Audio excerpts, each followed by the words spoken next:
3.5 years ago, my family and I left New York City and we moved to Geneva, Switzerland. These are the things that I wish I would have known before I uprooted my whole life and moved here. I'm not going to talk about the obvious things, like we already know how expensive Switzerland is and how beautiful the mountains are. You can get that from other videos. Today I'm going to share the little day-to-day things that really surprise me and impact my life. And one big thing that always makes me wonder whether or not we should move back to the US. Starting with the first thing, it's literally been 33 degrees. It is once again 30 degrees, so it's like 90 degrees here. It's been so hot that we can't sleep upstairs. So this is where the kids have been sleeping. It is freaking hot in Switzerland. And I didn't really think that it was a very warm country, but actually Switzerland is one of the 10 fastest warming countries because of climate change. There are times when it's 30 degrees, 35 degrees, especially in the cities. And I used to live in New York City, so I can handle some heat. It's not a big deal. However, air conditioning is highly regulated here. While you might be able to find air conditioning in commercial buildings, you need a permit to have air conditioning in a residential building, and typically those permits are not issued. So in the house that we rented before, there was no air conditioning, and I've actually never been in a house where I've seen an air conditioning unit. It can be 80 degrees Fahrenheit, 83 degrees Fahrenheit inside your house. And now the one thing that you can do is in the mornings when it's cool outside, everybody opens their windows and opens all their doors, and you basically use the natural cool air to cool your house down. And then as soon as the sun starts getting a little bit warm, you close everything. But then most people here have these shutters that shut out all the light. And that makes a huge difference because the more dark that your house is during the day, the cooler that your house will stay. However, there are many people that here, ourselves included, that actually leave during the summer because it's sometimes just too hot to be here. And it's much better to go to the mountains and just be able to enjoy being outside and to be able to sleep without the heat.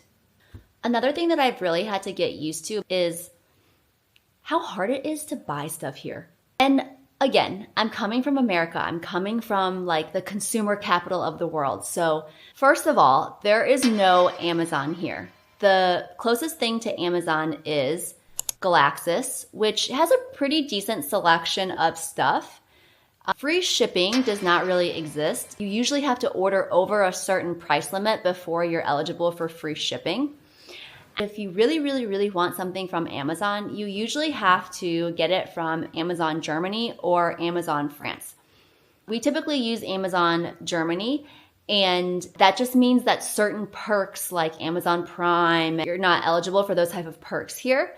And also, I find that the selection is just much less. And this is across all categories. This is like whether or not you're shopping on Amazon or you go to the grocery store, or you're looking for home goods, or you're looking for furniture, or you're looking for clothes. Switzerland is obviously a much smaller country than America. There's only 9 million people here. So there are just less options for all of those things. And you can order something from Europe, or you can even order something from the US. Of course, you're going to have to pay shipping for that, but also you have to pay VAT. This is a tax that applies to any goods that you don't purchase in country. The standard rate for the tax is 8%. So I have to pay that VAT tax in order to receive my package. Now, the good thing about this is that it definitely introduces some level of friction in the purchasing process. So there have been many times that I thought I really needed something, and then I just ended up not buying it because it was just too hard. Like I just didn't want to deal with the VAT. I couldn't find enough things to fill up my cart to get the free shipping, and so I just abandoned it. And I survived. I was very proud of the fact that I took AP, European history, but somehow I missed that Switzerland is not part of the EU. Who knew this? I did not know. I knew before we got on the plane to move here, but I didn't really know this before we agreed to come and live in Switzerland. How does this impact my life? So the Eurozone uses the euro, obviously. Switzerland is not part of the Eurozone, so they do not use the euro, they use the Swiss franc. And for some reason, I thought that because Switzerland was geographically in Europe, they would still accept euros, but that is not the case. They do not accept euros here. So when we opened up our bank account, we got a Swiss card to use for Swiss franc, and then we also have a Eurozone card for euro purchases. It was just a huge adjustment to remember what currency I would be buying the thing in and then get the right card out. And then I had to memorize 2 separate pins, which after 3.5 years is how long it took me to remember these bank pins. The other thing that impacts you when you're in Switzerland is that Switzerland has its own plugs. This one honestly drives me insane because why would they have their own plugs? It doesn't make any sense to me. So when we travel anywhere in the EU, we have to bring an adapter. And then when you buy an appliance here, like when Kyle bought his coffee maker here, it is a huge investment because that plug is only going to work here. But I just find it super annoying that they can't just all the countries here just can't have their own plug. This is a typical Wednesday in my house. This is not my house, but this is what my house looks like on a Wednesday, and that is because kids do not have school on Wednesdays. I don't know how I lived my whole life not knowing that in many countries in Europe, they just went to school one less day. So basically, the schedule for school is very different than the US. They start about an hour later. And then instead of ending at 2:30 or 3, our kids end at 4 o'clock. And they do that Monday, Tuesday, Thursday, and Friday. And Wednesdays, they do not have school. And that's when a lot of parents will find extracurricular activities for their kids on Wednesdays. But this makes it very challenging when you have 2 parents who are working full time. So I actually see a lot of parents here with one parent working at 80% so that they're able to take Wednesdays off and handle the whole Wednesday charade because you have to shuttle your kids around or be home or, whatever it is. The other thing about the school schedules here is that in public school in Geneva, kids break for lunch. So you can leave them in school. You sign up for something called périscolaire, which is basically like a daycare for your kids. And you can sign your kids up for this daycare after school and also during the lunch hours, which is from 11:30 to 1:30.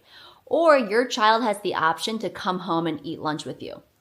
I just find it so Euro that they break 2 hours in the middle of the day and they have the opportunity to go home, have a home-cooked lunch, chill for a little bit, and then go back to school.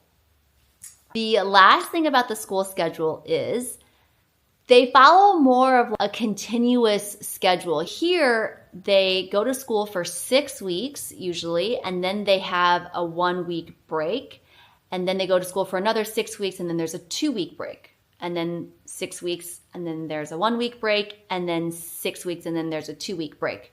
So every 6 weeks, there is a holiday, and then the summer holiday is not 3 months. Instead, it's only around 6 weeks long. So usually they get out of school at the end of June, and then they're off all of July and then the first 2 weeks of August. So in the summer, it's a much more abbreviated time. They're never taking so much time off of school.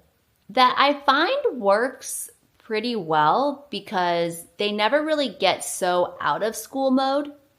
I feel like in general, the way that the childcare schedule works here, it makes it hard on parents who are working full-time for sure, but it also forces you to take more vacation.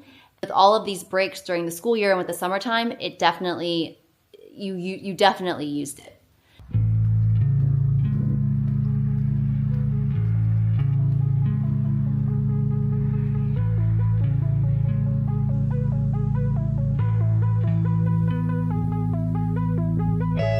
Thing that I really wish I knew that I often think about as the barrier to envisioning life here forever. I feel that there is just, compared to the US and compared to New York City, which is where I was living before, the culture here in Geneva, I just generally feel it's a little bit more square. It's a little bit more conservative. And I'm not talking about political views. I'm just talking about self-expression, choosing to be different, doing different things, taking risks, and trying to become a YouTuber when you're 38. I mean, I think you can find people who are doing cool, interesting things, who are taking risks, who are, finding ways to express themselves through art and through other creative ways. But it's just harder to find. And I don't feel like it's as widely accepted, or it's just not as widely seen. Could be two things. It could be that it's not as widely popular in the culture here. It could also be that people are just more discreet here. So maybe people are doing things and you just don't really know about it. But I'm coming from New York City, where there is radical self-expression through music, dance, the arts, and I miss that so much, and I miss having my kids be exposed to that. And I think you can find it yourself, you can create that for yourself, but it's something that I think about a lot. But despite all of that, we just bought a house here, so we are planning to be in Switzerland for the next, several years, because there's so many positives to being here, and maybe I'll do a video about all of those. Ciao!